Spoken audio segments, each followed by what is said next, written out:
Before we start working with CSS to style our website, there's a couple of things I really wanted to go through just to kind of give you a feel of what we're going to be doing. CSS is a great tool to style our website, but just so as you understand some of the aspects, we'll cover this bit of information up front. Try not to make this too technical, too theory based. The first thing is about internal style sheets, inline and external style sheets. So internal style sheet means we have a style open and close tag in our head, and in there we actually do the CSS. So we actually, for our classes, IDs and tags, we have all that information in the HTML file in a style sheet, or in a style block, as it were. So every HTML page would have this inline style sheet, style block, as I say, open tag, close tag, style, and the information for styling that particular web page.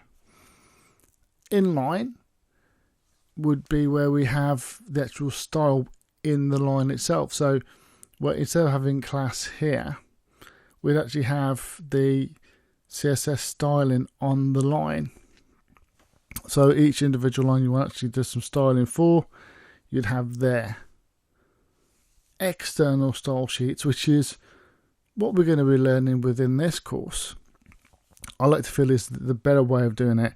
It's actually having an external file, .css file, and inside there you have all your CSS styling code.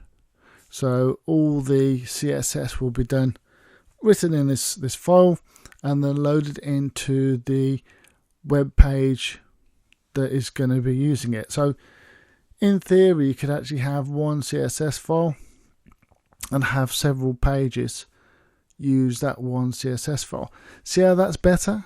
Instead of actually having it repeated, if you were having sort of an internal style sheet, for example, repeated in every single HTML page, you actually have one CSS file and load it into several HTML pages.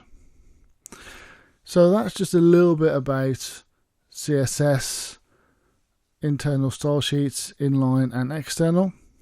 You can use a combination as well. You can actually have an external style sheet and have some inline, and in fact have some internal as well. So you can actually have an internal style sheet, external and inline. But as I say, in this course we're going to be using external style sheets, and we may have an example of what inline looks like.